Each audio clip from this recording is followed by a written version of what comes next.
অসমত যেটো বড়ো মিডিয়ামৰ ৰিজাল্ট বিগত বহুত বছৰ মানে যেনেকৈ এটা বেয়া অৱস্থা দেখা গৈছিল, ইউএন একাডেমি এইটো ক্ষেত্ৰত কিছু হ'লেও এটা পৰিৱৰ্তন আনিব পৰাটো আমি চবেই স্বীকাৰ কৰিব লাগিব।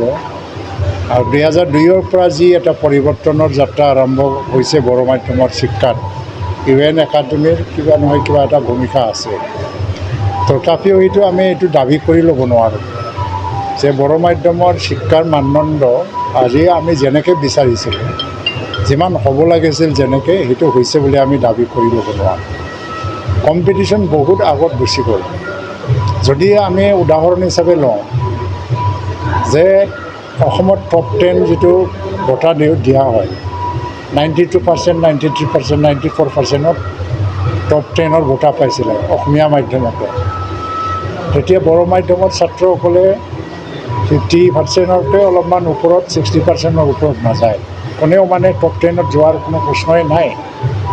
কিন্তু এইটো পৰিৱৰ্তন ঘটিল আৰু প্ৰথমবাৰৰ কাৰণে বড়ো মাধ্যমত এজন ল'ৰাই টপ 10ত গৈছিলে যে 96.6% গ'ল। এইবছৰ 97% পাই গ'ল এজন ল'ৰা, তথাপিও টপ 10ত নহ'ল, কাৰণ কম্পিটিশ্যনৰ মাত্ৰাটো এনেকৈ গুচি গৈছে। এতিয়া আমি সময়ৰ যিটো এটা দৌৰ, সেইমতে খোজ পেলাই মানে আগবাঢ়ি যোৱাত আজিও আমি সফল হোৱা নাই। তো বহুতখিনি কাম কৰিব লাগিব। কিন্তু আজি যিটো কোকৰাঝাৰ ইউএন একাডেমিৰ হায়াৰ ছেকেণ্ডাৰী ৰিজাল্ট যথেষ্ট উৎসাহজনক। আৰু যিবিলাক দেখা গৈছে যে আৰ্টছত 220 জন নে কিমান বা আছিলে, ছায়েন্সত 117 জন হায়াৰ ছেকেণ্ডাৰীত, আৰু 100% পাছ পাৰ্চেণ্টেজ দেখা গৈছে। আৰু ছায়েন্স ষ্ট্ৰীমত প্ৰায় আউট অফ 117, 106 মানে ফাৰ্ষ্ট ডিভিজন পাছ কৰিছে। এইটো খুব ভাল লক্ষণ, কাৰণ ছায়েন্সৰ প্ৰতি আগ্ৰহ হৈছে আৰু ছায়েন্সৰ ছাত্ৰ আজি বৃদ্ধি পাইছে ইয়াত। কাৰণ আজি কোনো মানে গভমেণ্ট হাইস্কুলবিলাকত বা বড়ো মিডিয়াম স্কুলবিলাকত ছায়েন্স টিচাৰৰ মানে অভাৱ দেখা গৈছিল। মানে বিচাৰিলেও পোৱা নাযায়, কাৰণ বড়ো মানুহবিলাকে বেছিকৈ ছায়েন্স নপঢ়ে। কিন্তু এই ছায়েন্স পঢ়াৰ যিটো এটা ধাউতি, সেইটো বৃদ্ধি হোৱাটো দেখিবলৈ পাইছোঁ। কিন্তু আজিৰ যিটো এটা যুগৰ পৰিৱৰ্তন, তাত আৰু শিক্ষাই আমাক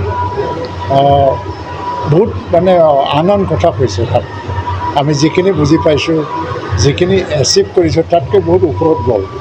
শিক্ষাৰ পৰা আৰু শিক্ষিত মানুহৰ পৰা সেইটো মিট আপ কৰিবৰ কাৰণে আমাক আৰু বহুতখিনি চেষ্টা বা চেলেঞ্জৰ মানে আহি গৈছে আমাৰ মাজত।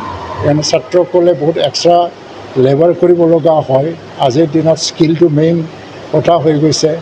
আকৌ হাইস্কুলৰ বা হায়াৰ ছেকেণ্ডাৰী এডুকেশ্যনে স্কিল ডেভেলপমেণ্ট যদি লগত লৈ নাযায়, এই ছাত্ৰবিলাকে MA MSc পাছ কৰিও মানে চব মানে ইনকম্পিটেণ্ট হৈ যাব চব। তো এই ক্ষেত্ৰত নজৰ ৰাখি পেলাই আমি আগবাঢ়ি যাব লাগে। আজিৰ দিনত যিসকল মেট্ৰিক পাছ কৰিছে, হায়াৰ ছেকেণ্ডাৰী পাছ কৰিছে, সমগ্ৰ অসমত ভাল ৰিজাল্ট কৰিছে আৰু ভাল পাৰ্চেণ্টেজ লৈ পেলাই তেওঁলোকে উজলিলে, সেইসকলৰ সফলতা মই আশা কৰিছোঁ। অসমত আজিও মানে প্ৰশাসনিক বিষয়াসকলৰ অভাৱ। অসমৰ পৰাই জন্ম লোৱা প্ৰশাসনিক বিষয়াৰ সংখ্যা এতিয়াও মানে অভাৱ। আৰু বড়োৰ মাজততো একেবাৰে এইটো নাই, ক'বলৈ গ'লে মানে প্ৰায় নোহোৱাৰ নিচিনা। 2-এজন বহুত বছৰ পিছত ওলাই যায়। তো আমাক প্ৰশাসনিক বিষয়া লাগে। অসমৰ মানুহে এইটোৱে মানে অভিযোগ কৰি থাকে যে ইয়াত বাহিৰৰ মানুহে আমাক মানে শাসন চলাই আছে, কিন্তু শাসন ব্যৱস্থা চলাবৰ কাৰণে মানুহ লাগে, অফিচাৰ লাগে। তেওঁলোকে এনেই অহা নাই, আমি আনাৰ কাৰণে আহিছে।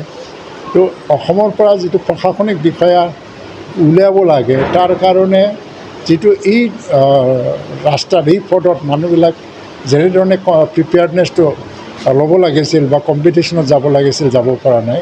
তো আজি যিটো ৰিজাল্ট, চৰকাৰী মাধ্যমৰ চৰকাৰী স্কুলবিলাকৰ ৰিজাল্টটো খুব মানে উৎসাহজনক নহয়। গোটেই অসমতে, অকল বড়ো মিডিয়াম বুলি নহয়।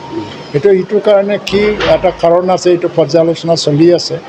এনেকৈ যদি চলি যায়, চৰকাৰী স্কুলবিলাকৰ ভৱিষ্যত খুব মানে বেয়া হ'ব। মই বেয়া দিন দেখিবলৈ পাব বুলি মই ভাবোঁ। সেইবুলি প্ৰাইভেট স্কুলবিলাকে খুব ভাল কৰিছে এইটোও মই ক'ব বিচৰা নাই। সামগ্ৰিকভাৱে ইন টোটেলিটি এডুকেশ্যন ছিষ্টেমটো প্ৰাইভেট আৰু চৰকাৰী স্কুল দুয়োটা মিলিয়ে ভাল কৰিব। मोनसे फोसावथाय खैराबारि उपेन्द्र नेशनेल एकाडेमि फरायसालियाव देग्लायनिफ्राय 11 थाखोनि मुं थिसननाया सोलिगासिनो। फरायसुला आरो फरायसुलिफ्रा थाखो 11 आव मुं थिसननो गोनो गोथो जानानै दंब्ला एबा देग्लायनि मेट्रिक आनजादाव उथ्रिना गुबुन फरायसालिमाफोराव मुं थिसननायाव मानिबाफोर जेंना नुजाथिदोंब्ला नोंथांमोना जिंगा दासि। खैराबारि उपेन्द्र नेशनेल एकाडेमि फरायसालिया नोंथांमोननो थाखो 11 नि सोलोंथाइ लानो खाबु होदों आरो बे फरायसालियाव दा मुं थिसननाया सोलिगासिनो दं। बे फरायसालिया उदालगुरि जिल्लायाव दं। मख'जाथावदि बे फरायसालियाव देग्लायनि मेट्रिक आनजादाव गासै 80 सा फरायसुला फरायसुलिफ्रा गासैबो मोजां जौखोन्दो लानानै उथ्रिसार जानो हादों। बे फरायसालियाव थानो थाखाय हस्टेलनिबो सुबिदा मोननो हागोन। गोबां मिन्थिनो थाखाय 6003576723 8486610047 आरो 9101511040 जानबुं अनजिमायाव जगाजग खालामनो हागोन।